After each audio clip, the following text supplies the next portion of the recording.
My decision to go to Alaska was pretty simple. I'd been once before a couple of years ago, and it was a pretty fascinating state. And then a fellow photographer friend of mine named John Hafner asked me if I wanted to go again and try to go photograph brown bears on the Alaskan Peninsula. I knew that was an opportunity that I had to take advantage of. The part where I got to Alaska is really one of the final details of the trip.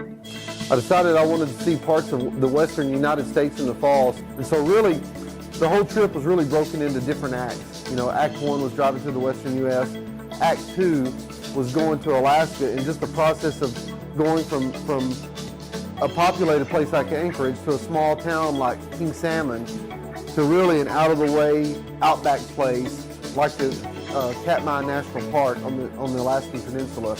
In totality, it was just a great experience that I was glad to be a part of. Well, the reason why I chose Alaska, if you want to see brown bears in any appreciable number, you've got to go where the brown bears are, and that's the Alaskan Peninsula and Katmai National Park. I'd heard of the Katmai for a long time and never really thought of going there, but again, after my friend John asked me if I wanted to go try to photograph brown bears, I knew it was an opportunity that I had to take advantage of. After we got on the float plane, we had about a 30 or 45-minute ride across the Alaskan outback, and that part of Alaska is just all really kind of flat. There's a few mountains in the distance, but for the most part it's just flat where you know, you'll have some wetlands, big lakes, rivers, some swampy looking areas, but mainly it's just flat. And we were there in the fall and the colors were beginning to change, so it was really a beautiful time of year to be there.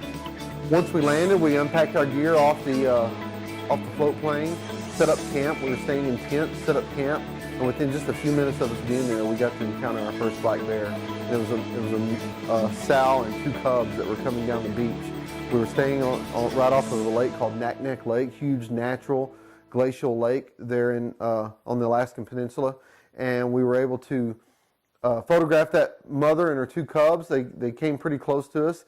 It's a national park. You can't approach the bears very close, so we kind of still had to keep our distance, but overall it was just a great experience. And so really the whole trip was just hiking to find bears, hiking up to Brooks Falls. You know, the bears are everywhere. I would estimate we were seeing probably 30 to 40 bears a day, and a lot of them were the same bears we'd see over and over again, but really there was no shortage of photographic opportunities. Before I went on the trip, the only place I'd ever seen a brown bear or a grizzly bear was in a controlled situation like in a zoo or a park. I'd never seen them in the wild before.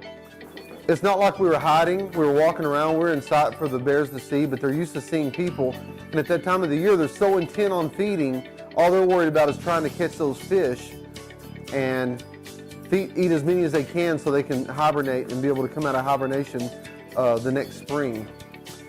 But really, one of the cool things about seeing the bears was just learning how the different bears had different personalities.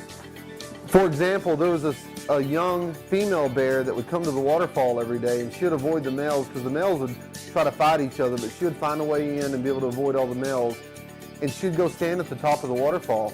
And I think if you're into wildlife photography, you've seen the iconic shot of a bear standing on top of the waterfall, mouth open and the fish jumping into it. And when she got there, I thought she was going to try to catch fish that way. And so I waited trying to get that one shot. And what I found out after watching her for all that time was she had her own way of doing things. She would let the fish jump at her feet, and when they landed at her feet, she would step on the fish and catch them and then walk off into the grass and eat the fish. And she did that time and time again. And so it was kind of neat to see that was just her way of doing things. It was kind of neat to see the male bears and how they interacted with each other, and how they had a pecking order where one bear, one big male would come into the fishing area, and the other males would kind of give him his space and let him have his territory. And it was just seeing how they interacted with one another, seeing how the sows would have cubs that are almost the same size as she is, but she's still out, she's still their mother, she's still teaching them how to fish and how to hunt and how to survive. And it's just kind of neat to see how each one of the bears were like people, and they had a little bit of variance in their personalities and how they interacted with one another. And just besides the bears, all the other wildlife I got to see on the trip, the deer, the elk, the birds, just the whole adventure of traveling across the western United States, creating just a really memorable experience for me. And it's an experience I hope to get to do again someday soon.